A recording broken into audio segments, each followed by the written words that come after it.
spécificité du Nautique de Paris, c'est que c'est le grand rendez-vous de la course au large. Alors cette édition, c'est l'édition Vendée Globe, une fois tous les 4 ans. C'est aussi le Tour de France à la voile, la Solitaire de Figaro, Virtual Regatta avec 430 000 compétiteurs sur le Vendée Globe virtuel.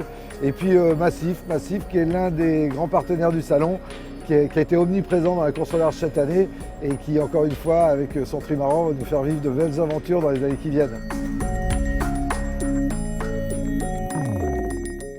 La Copa América, c'est la compétition certainement la plus difficile à gagner dans un contexte international. On est une nouvelle équipe sur cette 35e Coupe de l'América, une nouvelle équipe qui a été montée l'an dernier avec Groupama Team France. Depuis, on travaille avec l'équipage, on travaille aussi avec des designers et des techniciens pour construire et perfectionner notre bateau qui défendra les couleurs françaises l'année prochaine.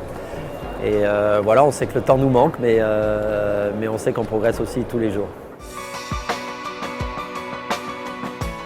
Alors The Bridge, c'est un défi incroyable entre le plus prestigieux des paquebots du monde et les plus rapides des multicoques de la planète, à l'occasion du centenaire du débarquement américain qui a vu 2 millions d'hommes débarquer sur les côtes bretonnes à Brest et Saint-Nazaire.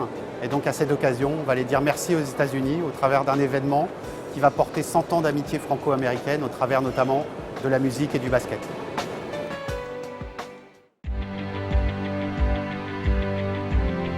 C'est assez passionnant de voir les différentes façons que chaque chantier a de dessiner ses carènes, ses coques. C'est d'une grande richesse. C'est concevoir un espace confortable et efficace, dynamique. Je pense que ça représente un peu une sorte d'absolu qu'on recherche souvent dans l'architecture, comme ça, d'avoir du mouvement, d'exister. Là, le design est au service du mouvement. Je pense que les 2 bateaux qui ont gagné représentent la possibilité d'aller loin, avec de très belles lignes et un design très proche, très confortable, très proche de l'habitat finalement. Je crois que ça fait rêver, oui.